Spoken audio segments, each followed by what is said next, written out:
The sun scorched the cracked earth of Uli, where hunger lingered like a curse. Ifeoma knelt at a dry riverbed, digging with bleeding hands, but found only dust.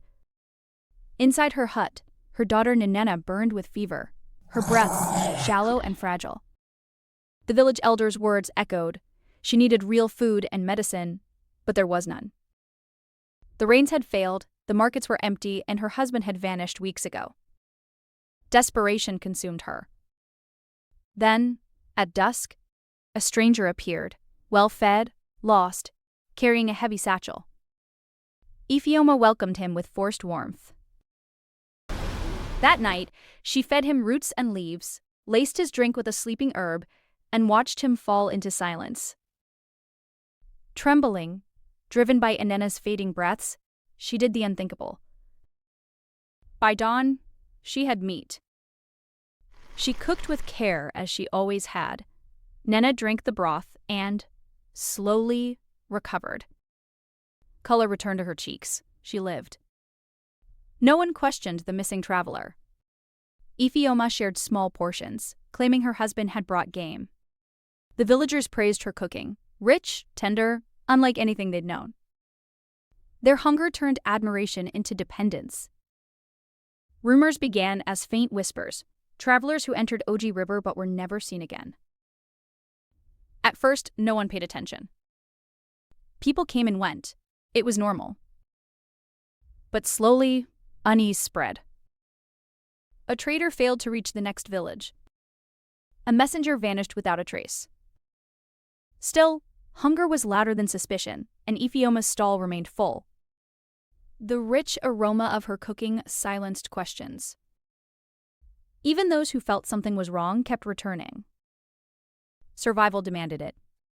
But one man refused to ignore the signs. Emeka arrived, searching for his missing brother, last seen on the road to Oji River. Unlike the others, he watched closely. He noticed how Ifeoma's meat never ran out, even when others had nothing. He saw the emptiness behind her warm smile. One night, he followed her. Beyond the village, under the dim moonlight, he saw her stop at a patch of disturbed earth. His breath caught as the truth struck him, heavy and undeniable.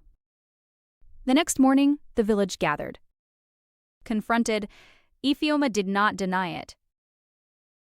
She stood still, her expression calm, almost tired.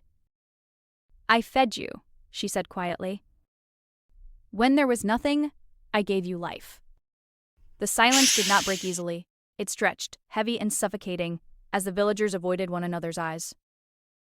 No one wanted to be the first to speak, to decide what justice meant when guilt was shared by all. The air itself felt thick with shame. Emeka stepped forward, his voice shaking but resolute. "My brother trusted this place," he said. "He believed he would find trade, not death." His pain cut through the stillness, sharp and undeniable. For a moment, it seemed the village might turn on Ifeoma. But then an old woman spoke, her voice brittle with age. "And yet, we ate, she. Shh. We grew strong while others vanished. Are we innocent?" Her question fractured the crowd. Some cried out in anger, others in grief. A few turned away, unable to face the truth. The line between victim and accomplice blurred beyond recognition. Ifeoma remained still. "I did what I had to," she said, her tone neither proud nor ashamed. Hunger would have taken us all. The villagers argued, voices rising, but no clear answer emerged. Justice demanded punishment, but survival told a different story. In the end, they chose neither forgiveness nor violence. Days turned into weeks, and the absence of Ifeoma settled over Oji River like a lingering shadow.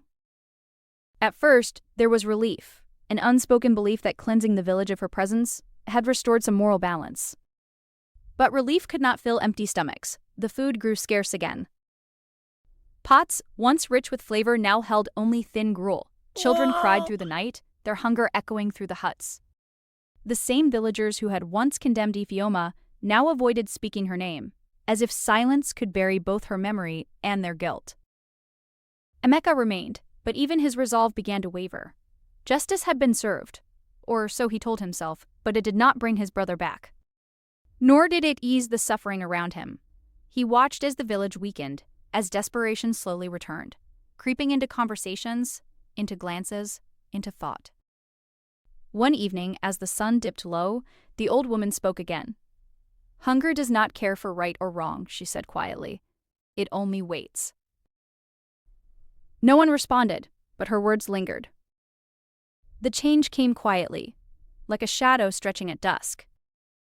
No one spoke of it, but it lived in the way conversations died when strangers passed, in the way eyes followed unfamiliar faces just a little too long. OG River had begun to watch. At first, they resisted. They shared scraps, stretched every meal, clung to the belief that they were better than what Ifeoma had done. But hunger is patient. It does not shout, it erodes. Emeka saw it clearly. Children grew thinner again, their laughter fading. The old woman's voice weakened. Men stopped speaking of rain or harvest and spoke only of survival. One night, Emeka passed a group whispering in the dark. When they saw him, they fell silent. He didn't need to hear them. Days later, a stranger arrived, tired, hopeful, carrying goods to trade. The villagers welcomed him with careful kindness. They offered water, a place to rest, even smiles. It looked like compassion. But it felt wrong. Emeka watched from a distance, his chest tight. He had seen this before. It never began with violence. It began with invitation. That night, sleep would not come.